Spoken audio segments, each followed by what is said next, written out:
wabarakatuh. Waalaikumsalam warahmatullahi wabarakatuh. Alhamdulillahirabbil alamin wal aqibatul muttaqin wala udwana illa 'alal zalimin. Asyhadu an la ilaha illallah al-malikul haqqul mubin wa asyhadu anna Muhammadar Rasulullah shadiqul wa'dil amin. Amma ba'du. Ya ayyuhal hadirun ittaqullaha haqqa tuqatih wa la tamutunna illa wa antum muslimun. Jamaah rahimakumullah, alhamdulillah, marilah kita bersyukur kepada Allah Subhanahu wa taala. Allah telah memudahkan kita untuk dapat beribadah kepada-Nya. Kemudian salawat dan salam semoga senantiasa tercurahkan kepada Nabi kita Muhammad sallallahu alaihi wasallam, tentu kepada keluarganya, sahabatnya dan pengikutnya yang setia dari awal hingga akhir zaman. Jamaah rahimakumullah, marilah kita berusaha meningkatkan takwa kita kepada Allah. Takwa satu kata yang kita paham maknanya, laksanakan apa yang Allah perintahkan dan tinggalkan apa yang Allah larang. Jamaah rahimakumullah, ini pertemuan perdana, memang tuan rumah yang mengisi perdana tahun 2026 dalam rangka memberikan motivasi kepada semuanya agar senantiasa semangat untuk menuntut ilmu. Malam hari ini kajian kita tentang memanfaatkan momentum pergantian tahun untuk muhasabah. Tema kita tentang muhasabah, merenung, introspeksi diri, mengevaluasi, mengaudit diri kita masing-masing. Kantor, perusahaan tiap tahun ada auditnya. Maka Allah Subhanahu wa taala dalam Quran surat Al-Hasr ayat 18 juga menyampaikan kepada kita hamba-Nya, ya ayyuhallazina amanu taqullaha wal tanzur nafsum ma qaddamat lighad wattaqullaha innallaha khabirum bima ta'malun. Kita sering mendengar ayat ini dibacakan oleh imam-imam kita.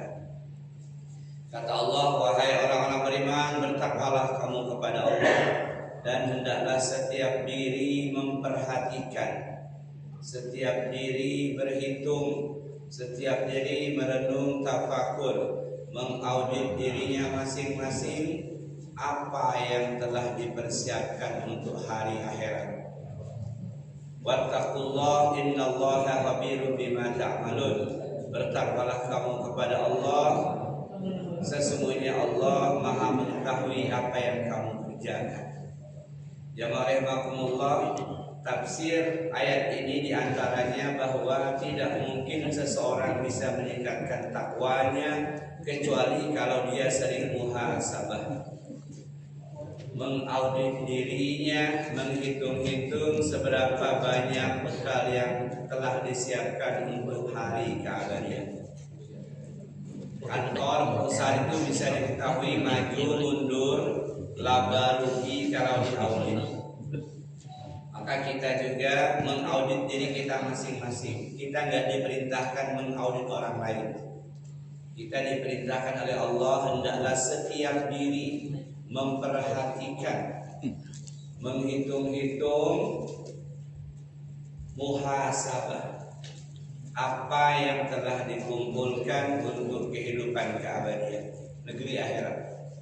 Nah, jamaah rahimakumullah, ketika kita bicara muhasabah, menghitung-hitung seluruh amal-amal kita, ada amal kebaikan, ada amal keburukannya, yang semestinya tidak perlu nunggu 1 tahun, tapi tiap hari diperintahkan kita muhasabah. Kapan? Menjelang tidur kita. Para ulama mengajarkan muhasabah orang Islam itu tiap hari. Sebelum kita merebahkan punggung kita di tempat tidur, duduk di tepi dipan itu tafakur. Apa yang kita kerjakan sejak bangun tidur sampai tidur lagi? Berapa banyak amal kebaikan yang kita lakukan dan apa dosa dan maksiat yang kita kerjakan, lalu ditimbang-timbang, dihitung mana yang lebih besar.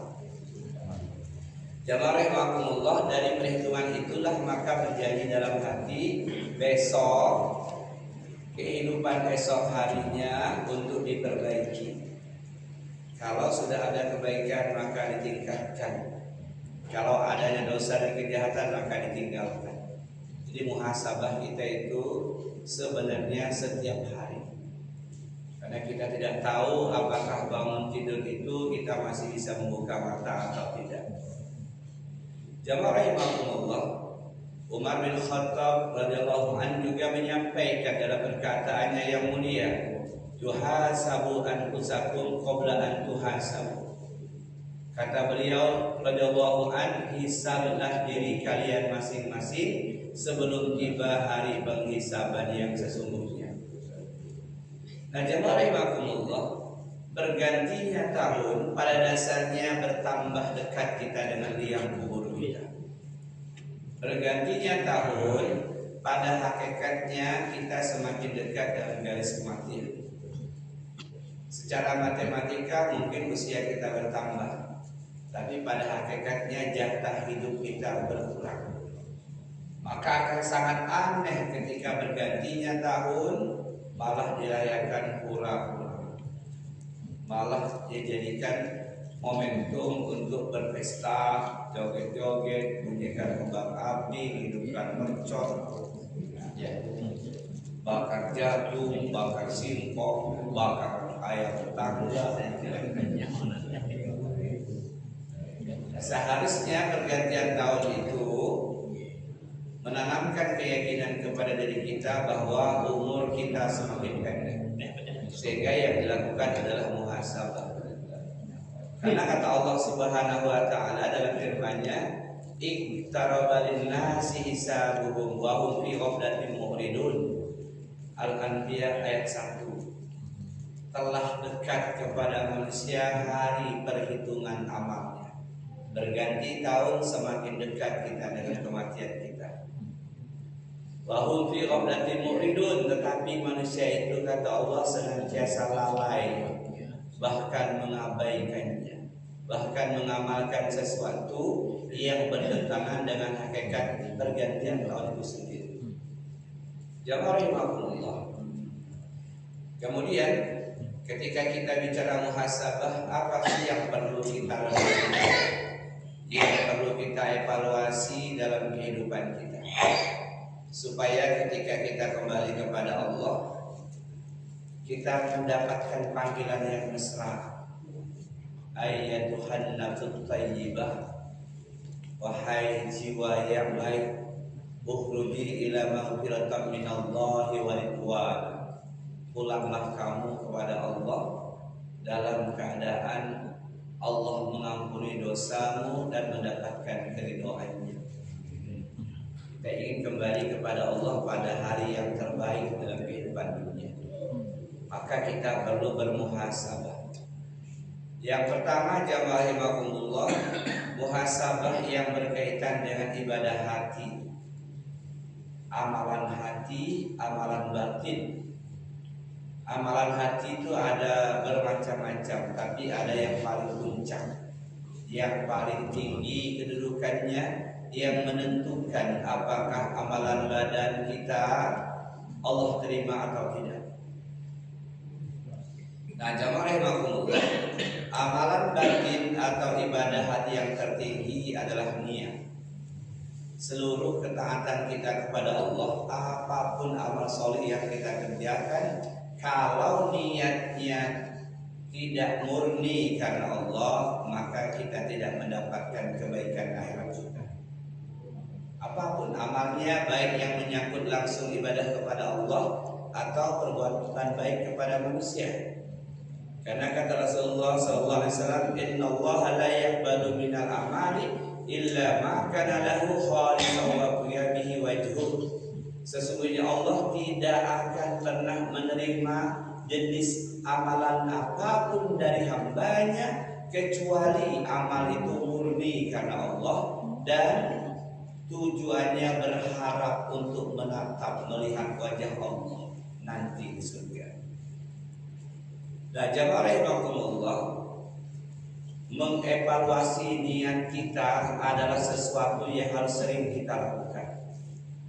Karena ketika beramal lalu terbersit dalam hati kita keinginan untuk dunia, atau ingin dipuji, atau ingin dilihat, disanjung, atau ingin mendapatkan gelar dermawan, solih, dan lain sebagainya, maka amalan yang seperti itu tidak berguna untuk kehidupan akhirat kita. Jamaah rahimakumullah, kita ambillah contoh yang paling sering kita lakukan, sedekah. Sedekah ini luar biasa, semangat kita sedekah. Dan kalau kita bicara sedekah, maka fokus kita bukan hanya masalah materi, harta, makanan, pakaian, minuman, ya. Karena kata Rasulullah SAW, kullu ma'rufin sadaqah. Tiap-tiap kebaikan itu sedekah. Apapun bentuknya, tiap-tiap kebaikan adalah sedekah. Menutup, maaf, ludah zaman dulu di Masjid Nabawi belum di lantai, orang ludah sembarangan ditutup pakai pasir, sedekah. Membuang halangan gangguan dan sedekah. Berbicara yang baik, sedekah. Dan ada yang paling mudah tanpa modal, hanya modal muka aja, senyum aja, sedekah. Kata Nabi, tabassumuka fi wajhi akhika sadaqah. Senyummu di hadapan saudaramu sedekah. Jadi semua amal-amal kebaikan itu dikatakan sedekah. Lalu pertanyaannya, apakah setiap kebaikan yang kita lakukan sudah murni karena Allah, atau ada keinginan yang lain di hati kita? Sering orang mengatakan sedekahlah, sedekahlah, sedekahlah motormu, Allah ganti dengan mobil. Oh, ini gawat ini. Nanti motornya lengkit, mobil nggak kebeli, gampang pukul dia. Jalan kaki dia mulai becek. Ya, ibu-ibu itu di pengajian datang ustaznya, ayo bu, sedekahkan cincinnya, sedekahkan gelangnya, Allah ganti dengan kalung gede. Ya, sampai rumah laki tanya, mana cincinmu? Aku sedekahkan dia untuk beli dapat kalung nanti. Nah, ujung-ujungnya kena marah. Siapa yang membeli kamu kalung? Nah, jamaah rahimakumullah, termasuk dalam hal sedekah ini, sedekah tenaga. Ketika kita bantu orang lain ngerewang, bantu orang lain jadi panitia pesta, sedekah tenaga dan waktu. Karena kita meluangkan waktu kita untuk jadi panitia. Ini pun kalau niatnya hanya karena nggak enak, niatnya hanya sekedar sebuah kebiasaan, maka tidak ada pahala sedikit pun. Padahal dia termasuk bagian dari bab sedekah, sedekah terhadap waktu, sedekah terhadap tenaga. Jamaah rahimakumullah, kalau sedekah yang seperti itu yang sering kita lakukan keliru dalam niat yang bercokol di hati kita, maka berapa ratus kali pun kita bantu orang jadi panitia lewat alangkah ruginya kita. Dan biasanya ketika kita merewang, bantu orang dan lain sebagainya, kalau niatnya memang bukan karena Allah, hanya sebagai kebiasaan, terlihat dari kinerjanya juga gak maksimal. Duduk di dekat penerima tamu, tamu lah datang masuk, dia asik aja pempek sampai sedawat. Kelihatan gak maksimal, karena niatnya nggak enak aja. Dulu kan dia panitia tempat saya. Jadi orang yang melakukan sesuatu nggak murni niatnya karena Allah, maka melakukannya tidak mungkin maksimal. Mustahil. Kenapa? Karena dia nggak enak aja. Tapi kalau karena Allah, dia yakin saya nggak bisa sedekah dengan uang, saya bisanya dengan tenaga inilah, maka dia lakukan dengan sungguh-sungguh, dengan serius. Nah, adapun sedekah, apa yang Rasul sampaikan ketika bicara sedekah? Di antaranya adalah untuk perlindungan dari serbuan api neraka. Jadi kita ini akan lewat di atas jembatan Sirat yang di bawahnya neraka Jahannam, yang apinya menyambar-nyambar, berbentuk pancing seperti kait, seperti ganju. Wa in minkum illa wariduha, kata Allah, dan tidak seorang pun di antara kamu kecuali pasti mendatanginya. kita pasti akan lewat di atas penyeberangan jembatan Sirat, bawahnya neraka Jahannam. Nah, di antara manfaat sedekah untuk membentengi diri dari serbuan ujung-ujung api neraka Jahannam yang menyambar-nyambar. Kata Rasulullah, "Fattaqun nar walau bisikin tamratin, faman lam yajid fa bi kalimatin thayyibah." Bentengi diri kamu, lindungi dirimu dari serbuan api neraka, walaupun kamu hanya mampu sedekah setengah butir kurma. Saking dia ada apa-apa, lagi megang sebutir kurma, kawan datang mau ditelan, takut nyangkut, dikantongin gak sempat lagi, ujungnya sikok bagi dua. Ini bro, cuma sebutir ini lah bro, ini setengah untuk kamu. Apa tujuannya? Melindungi dari serbuan api neraka. Bukan minta diganti sekilo, enggak. Bab sedekah, saking miskinnya. Ini bahasa kias, ya, kinayah. Kita lagi megang bakwan satu, mau dimakan, kawan datang. Ditelan pasti nyangkut, dikantongin minyak, bawa ke dalam, gak sempat lagi. Ya udahlah, bismillah.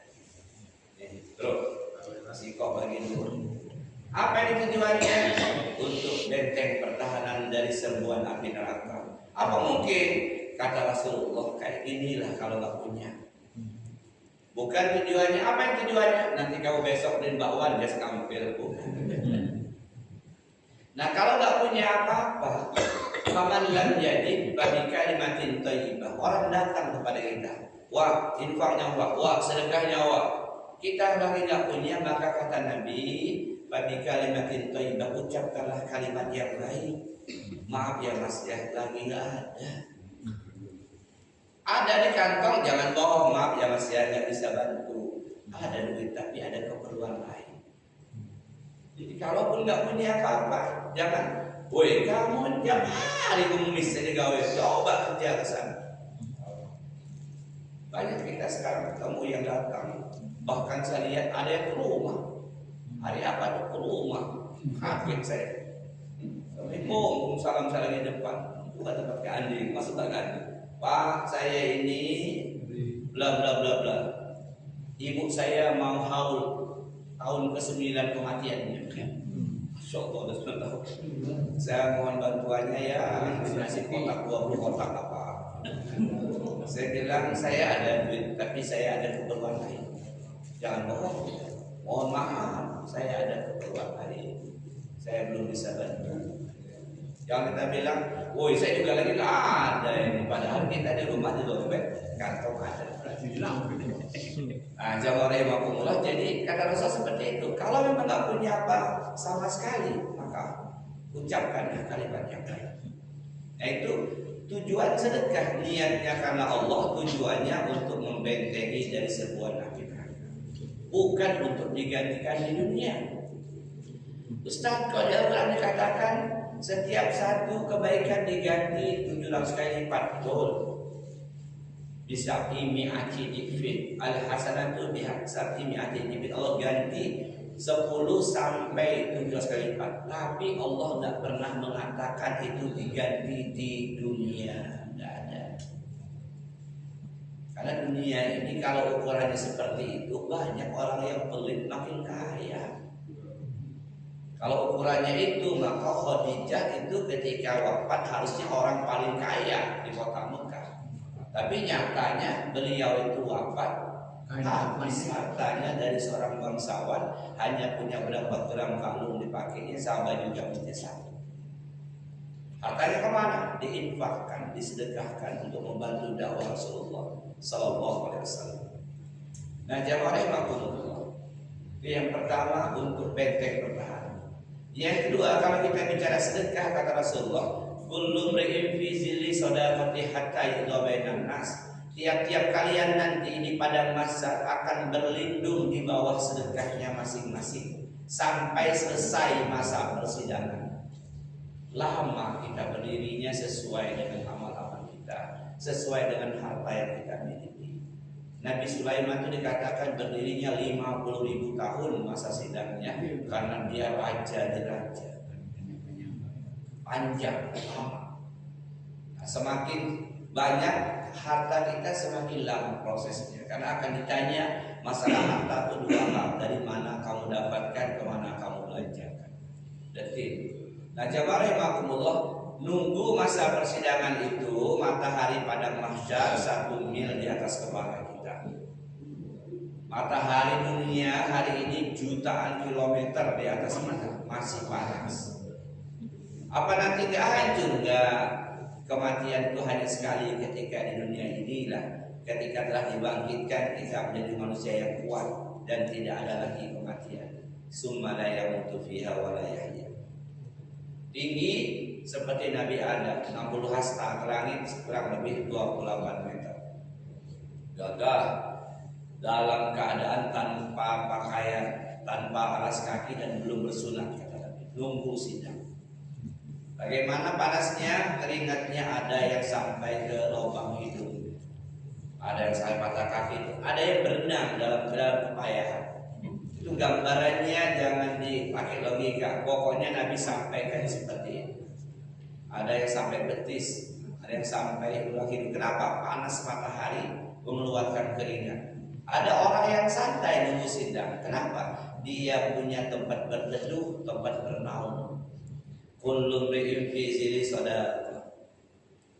Nyaman dia, lihat kawan sebelah keringatnya sampai lubang hidung. Kamu kenapa? Kata dia gak usah ngejek. Jamaah rahimakumullah. Dan perkara sedekah, apapun bentuknya namanya sedekah. Sedekah itu pahalanya sesuai persentase harta yang kita miliki, jamaah. Jangan sampai kita karena miskin malu sedekah cuma 5.000. Sesuai persentasenya. Kalau kita asetnya 1 miliar, sedekahnya 100 juta, berarti 10% dari harta kita. Kalau seseorang miskin asetnya 1 juta, dia ngasih infak 200.000, berarti dia 20%, jauh lebih tinggi dia pahalanya. Dengan keikhlasan yang sama ya, dengan keikhlasan yang sama. Jadi hari ini kadang kita terkagum-kagum, gila 20 juta, wajar asetnya 2 miliar. Nggak seberapa persentasenya dibanding orang yang asetnya hanya 20 juta tapi sanggup ngasih 2 juta. Jauh perbandingannya. Ini memberikan motivasi kepada kita bahwa kalau di dompet ini hanya ada 50.000, kita kasih 10.000, berarti udah 20% dari aset kita. Jamaah rahimakumullah. Maka pada poin kedua tentang sedekah, contoh keikhlasan sedekah itu dalam rangka mendapatkan tempat bernaung di padang mahsyar. Kalau kata Ustaz Somad, kalau 5.000 ya paling keras koran itulah. Itu candaan.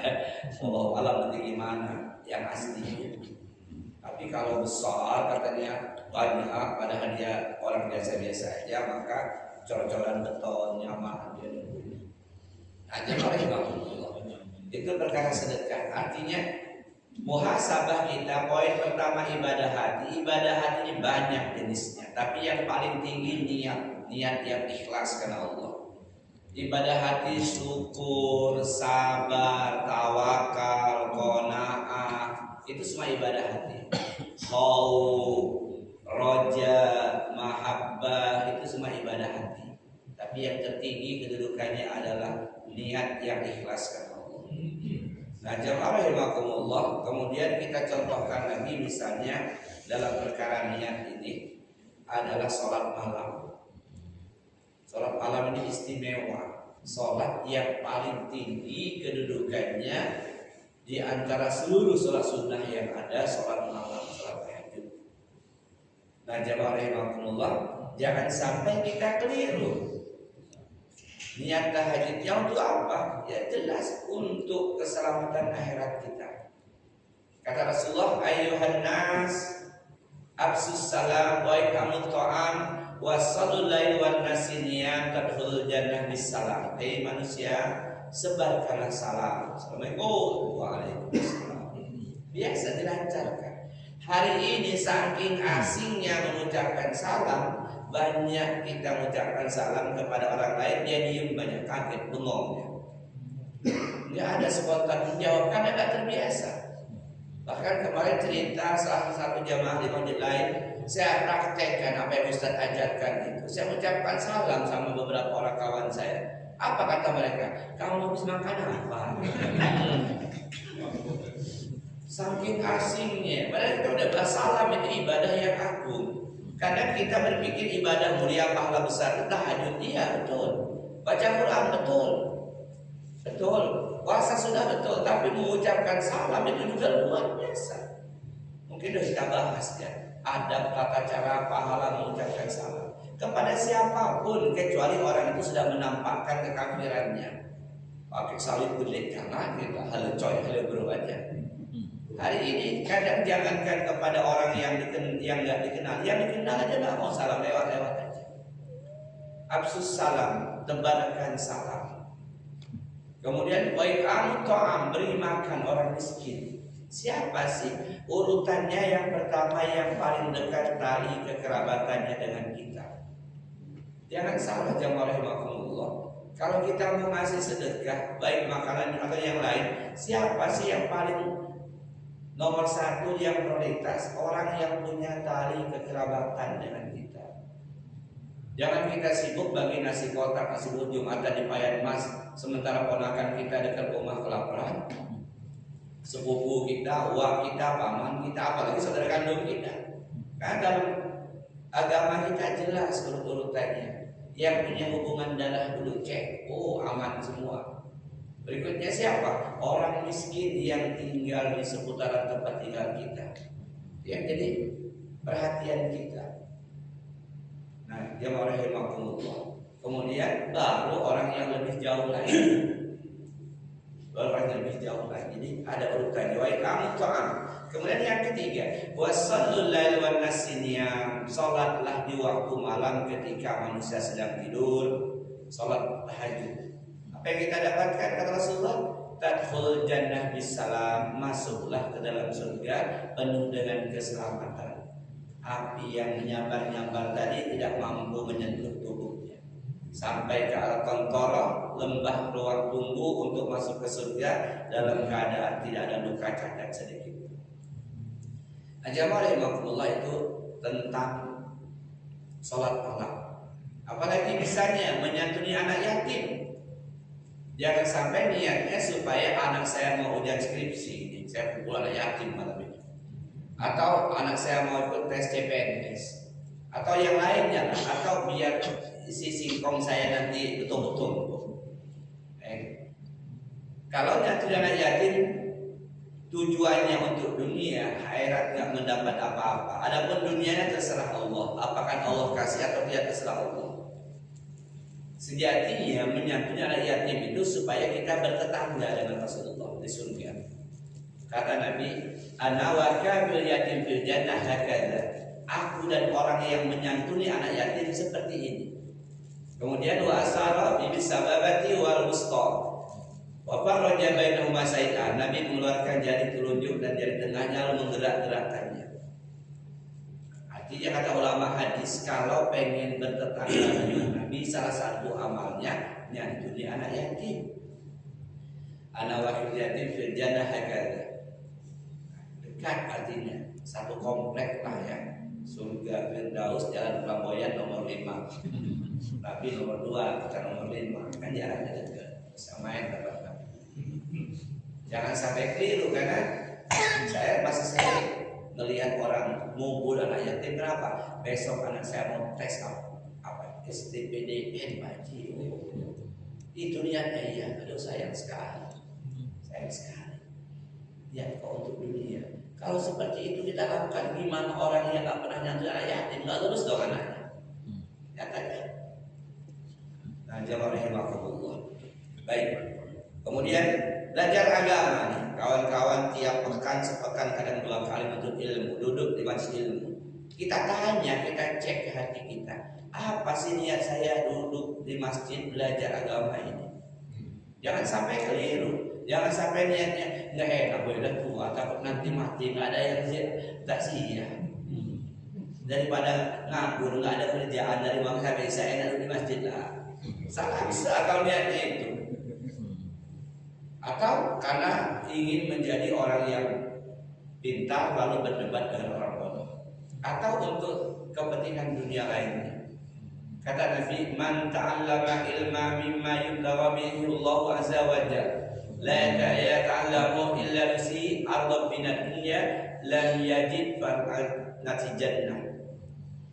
Barang siapa yang belajar agama, nuntut ilmu agama, apapun, mau kuliah, mau di pesantren, mau di majelis ilmu, man ta'allama ilma mimma yubtagha bihi wajhullah, yang harusnya tujuannya untuk menatap wajah Allah. Ada yang menjelaskan untuk mendapatkan keridhaan Allah. Tetapi ternyata la yata'allamu illa nusihi ardham minad dunya. Ternyata belajarnya itu mencari gelar SPDI, SAG-nya, RC-nya, doktornya itu niatnya untuk dunia, supaya bisa jadi dosen, supaya bisa jadi ustaz. Artinya untuk dunia, tujuannya hatinya ya, padahal harusnya tujuannya untuk menatap wajah Allah, untuk mendapatkan keridhaan Allah. Dia salah niat. Maka jamaah rahimakumullah, apa kata Rasulullah sallallahu alaihi wasallam? Lam yajid arfa jannati yaumil qiyamah. Dia tidak akan dapat mencium bau surga nanti pada hari kiamat. Arti hadis ini, dia terancam diazab ke neraka karena salah niat. Nah, jamaah rahimakumullah, itu poin pertama dari evaluasi muhasabah ibadah hati atau amalan batin yang berupa niat. Kalau sholat duha sudah sering saya sampaikan, sholat duha itu untuk membayar kewajiban bersedekah terhadap 360 sendi yang ada di tubuh kita. Tubuh kita ini sudah dibongkar oleh para dokter dari luar negeri, jumlah sendinya semua 360, persis seperti yang Nabi sampaikan 14 abad yang lampau. Kata Nabi SAW, fil insani situna wa salasu mi'ati mafsil. Manusia itu punya 360 sendi. Sendi engsel, sendi peluru, sendi putar, sendi engsel, ya, jempol deh. Ini kalau Allah matikan sendi ini, gimana mau main HP WA? Payah lagi begini kita. Apalagi menyeruit ya kan, lebih payah lagi. Nggak bisa bang. Nih sendi putar leher ini, kalau Allah matikan bangun tidur jegang, oh kayak robot kita. Jadi ada 360 sendi ya Rasulullah. Kemudian fa'alaihi an tasaddaqa an kulli mafsili minha sadaqah. Maka diwajibkan bersedekah dengan sejumlah sendi tersebut. Wih, banyak banget. Maka sahabat tanya, qalu famanil ladzi yutiqu zalika ya Rasulullah? Siapa yang sanggup melakukan seperti Rasulullah? Enggak mungkin ada. Lalu kata Nabi sallallahu alaihi wasallam, an-nukha'atu fil masjid tadfinuha, menutup kotoran, menutup ludah di masjid itu adalah sedekah. Awis sayun khatihi 'anil tariq, membuang gangguan di jalan itu sedekah. Tapi nggak mungkin juga, banyak banget yang muter-muter seharian nggak cukup waktunya. Kemudian kata Nabi, ba'ilam takdir farq atad duha tujzi'u anka. Kalau kamu nggak sanggup semua itu, cukuplah sholat duha 2 rakaat saja sebagai wujud rasa syukur kepada Allah diberikan sendi yang semuanya berfungsi dengan baik. Jadi hadis yang mengatakan bahwa sholat duha itu untuk membuka pintu rezeki dari 8 penjuru mata angin, tidak ada itu, tidak ada. Nanti kalau salah amal gawat ya, doanya muter kiri kanan depan belakang. Yang masih di langit turun bukan doa. Kalau doa boleh minta apa saja ya, tapi kalau dia meyakini bahwa duha itulah membuka pintu rezekinya, tokoh mas dan muda itu nggak sholat duha, makin kaya, ya, makin kaya. Nah, jamaah rahimakumullah, udah pada ngopi belum? Ngopi dulu.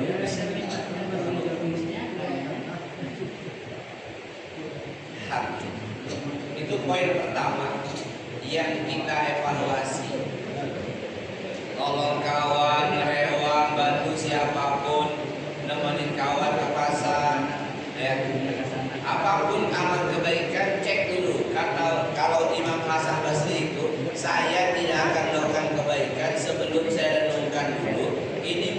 karena Allah atau ada niat yang lain. Dan niat itu jelas pekerjaan hati, tidak usah diucapkan.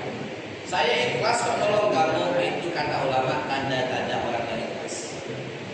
Tanda-tanda orang yang ikhlas. Dulu di zaman Rasulullah dan sahabat, mereka itu memberi makan kepada orang miskin, tawanan perang. Lalu mereka disanjung oleh Allah Subhanahu wa taala dalam Quran surah Al-Insan ayat 9. Innama nutimukum liwajhillah la nuzidu minkum jazaa'an wa la syukura. Kami memberikan makan untuk kalian ini, karena sahabat kami dulu memberikan makan nolong kalian ini semata-mata mengharapkan ridha Allah, bukan ingin dapat balasan dari kalian, dan bukan pula untuk mendapatkan ucapan terima kasih. La jazaa'u wa la syukura. Bukan, kami tidak penting ucapan terima kasih. Kami ingin mendapatkan keridhaan Allah. Nah, terkadang hari ini kalau ada orang ditolong orang lain lalu gak ucapkan makasih, mulai komen, ya Allah makasih aja enggak. Tadi masih jauh. Bagi kita setelah membantu nolong orang apapun, gak penting ucapan terima kasih, saya mengharapkan balasan dari Allah. Kalau dia gak berterima kasih, dia berdosa kepada Allah. Tapi kalau kita ungkit, makasih aja kagak, kita gak dapat pahala apa-apa, udah bantu dia. Termasuk ya barahimakumullah, niat kita ketika mendidik anak-anak kita, nyekolahinya, merawatnya, kemudian dia kerja. Jangan sampai nanti lebaran dia gak pulang. Nah, mulai dong, mana anak-anaknya Pak? Dia tempat mertuanya dibantu. Masa gak tempat bapak? Mulai panas kita. Ya. Nanti keluar, iya juga ya. Durhaka anak saya ini gak balas budi ya Mas. Urusan dia gak balas budi, dia dosa kepada Allah. Urusan kita merawatnya, mendidiknya, membiayai hidupnya karena Allah, supaya kita nyaman. Kalau segala sesuatu tidak ikhlas niatnya, pasti nggak nyaman hidupnya. Contoh, kita ngamplop ya, amplop Bismillah. Sebagian besar masih ditulis nama. Kenapa ditulis? Ya Ustaz, takut dia nggak tahu kalau saya berangkat. Allah tahu nggak dia kita berangkat ke rumahnya? Tahu lah Ustaz. Tapi kan nggak enak Ustaz yang kebiasaan. Oke lah, agak mendingan. Tapi ada yang ditulis di rumah, ditulis juga ya, A 100, B 200. Nanti kan tahun depan saya hajat, nanti tabungan saya banyak ini. Nah kalau seperti itu yang dilakukan, boleh jadi Allah tidak mendatangkan orang itu ke tempat hajatan kita, lalu mulai kita dongkol dan kecewa. Ya Allah, Bapak itu 3 kali saya kondangan tempat dia. Pas saya ada hajat, tidak datang dia. Hatinya kecewa, dongkol, nanti ketemu Bapak itu Bapaknya itu 3 kali saya kondangan dia. Ketemu Bapak itu ngomong lagi dia, sampai stres dia mikirinnya. Kenapa? Karena dia berharap kembali dari apa yang diberikan.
hadiah ya, baik berupa uang ataupun bingkisan lain. Oh keren, betul-betul dia niatnya sedekah ngajak orang makan.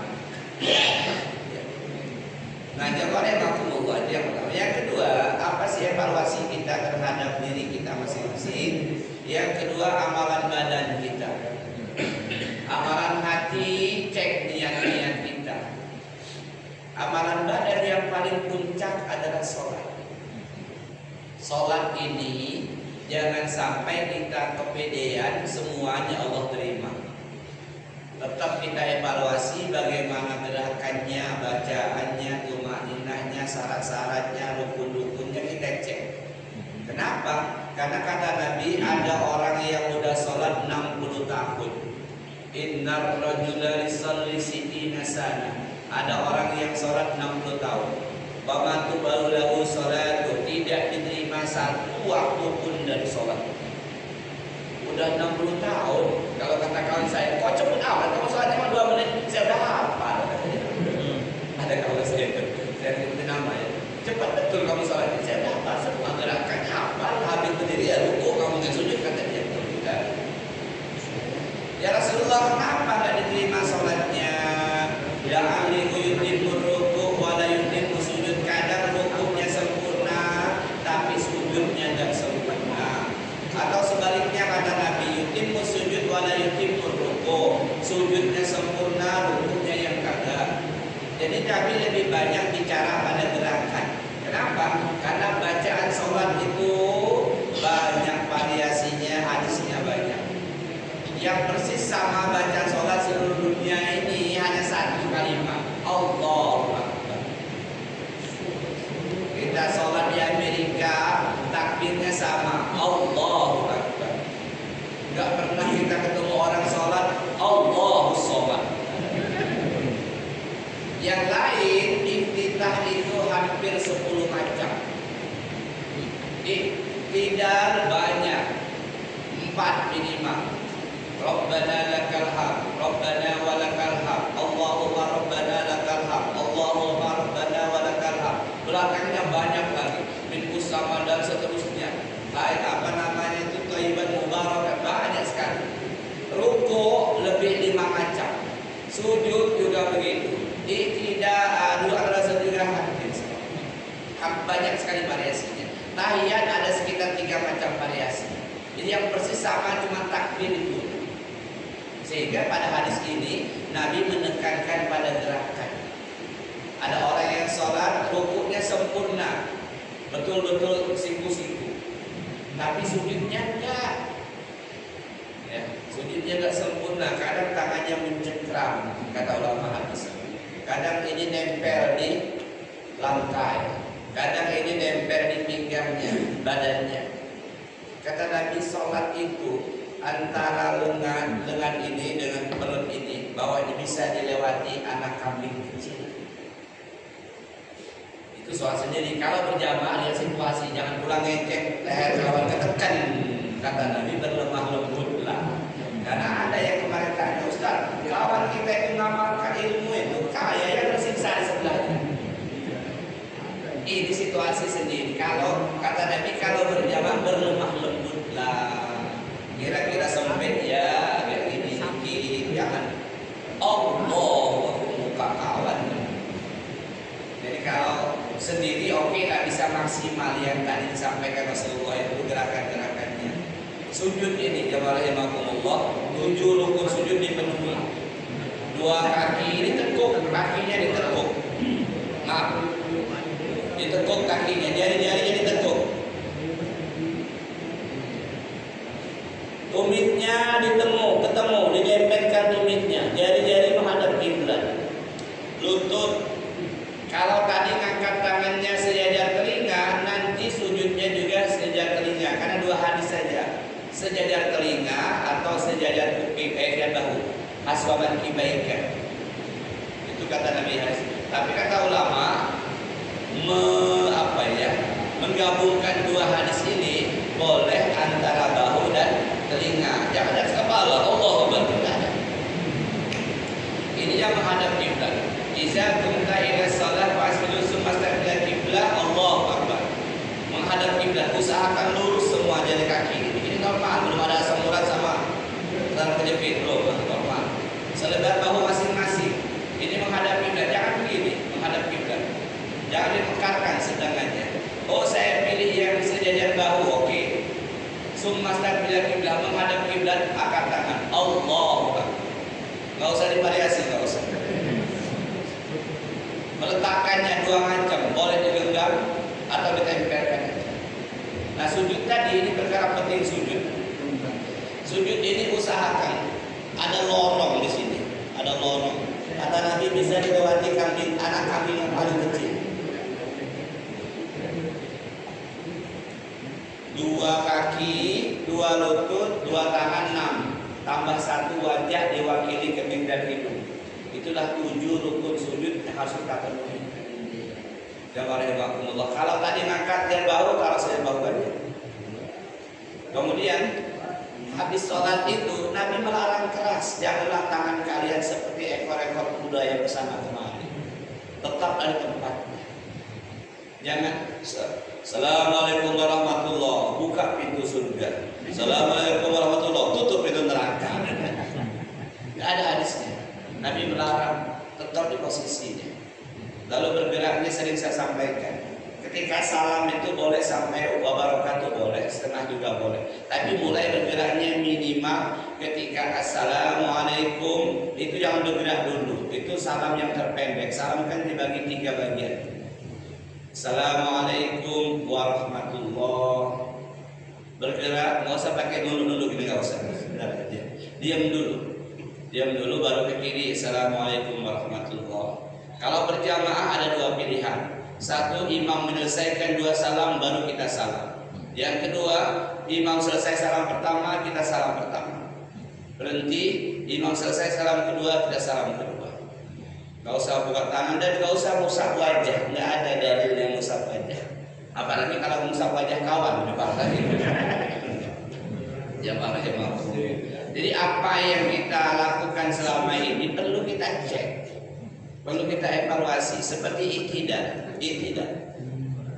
itu kata imamnya Sami Allahu liman hamidah, makmumnya jawab Rabbana lakal hamd yang 4 macam. Dan jangan ikut Sami Allah juga, karena kata Bara bin Azib ketika Nabi mengucapkan Sami Allahu liman hamidah, kami menjawabnya Rabbana walakal hamd dan seterusnya. Dan tangannya tetap sama seperti takbir, Rabbana walakal hamd. Enggak ketemu kita hadisnya yang seperti ini, Rabbana walakal hamd, enggak ketemu. Dan ada 4 keadaan mengangkat tangan, Nabi enggak pernah meninggalkannya. 4 kali mengangkat tangan itu. Pertama, waktu takbiratul ihram, takbir pertama, Allahu Akbar. Yang kedua ketika Nabi ruku, Allahu Akbar. Yang ketiga bangkit dari ruku iktidal, Sami Allahu liman hamidah. Yang keempat bangkit dari tahiyat awal. 4 itulah Nabi yang melakukannya. Jadi kita ikuti yang itu aja. Yang selama ini nggak melakukan, lakukan supaya apa? Supaya pahalanya sempurna. Karena kata Nabi dalam hadis lain, seseorang melaksanakan sholat dia mendapatkan 1/10, ada yang 1/9, ada yang 1/8 sampai setengah. Dan jamaah rahimakumullah, evaluasi sholat kita. Jangan pernah merasa saya udah biasa sembahyang 60 tahun. Tetap kita cek, ragu-ragu tanya supaya kita menuju kepada hari kematian kita, sholat kita betul-betul seperti Rasulullah SAW. Nah, yang terakhir, ada 3 menit lagi.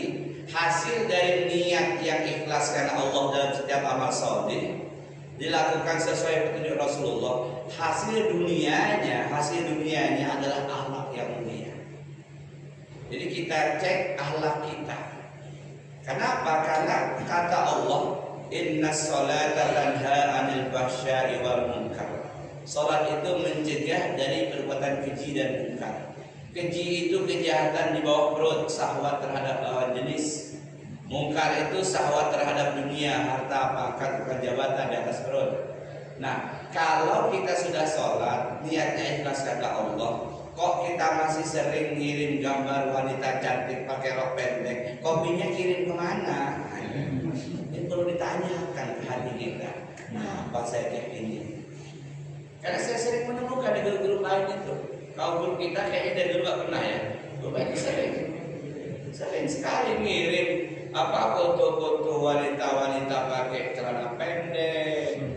Kayak kita kan gimana pasti buka dilihat dosa, nggak dilihat bagus juga. Jadi hasil dua tadi pada ketiga. Kalau ketiga ini belum berhasil, kok saya ini masih hobi melihat gambar-gambar seksi ini, kenapa ya? Kita perbaiki. Atau saya udah sholat, udah puasa, udah segala macam, kok saya ini masih mudah seuzon, penuh dengan kecurigaan, penuh prasangka buruk. Ada apa itu saya? Nah, dievaluasi supaya makin dekat kita kepada liang lahat kita semakin baik.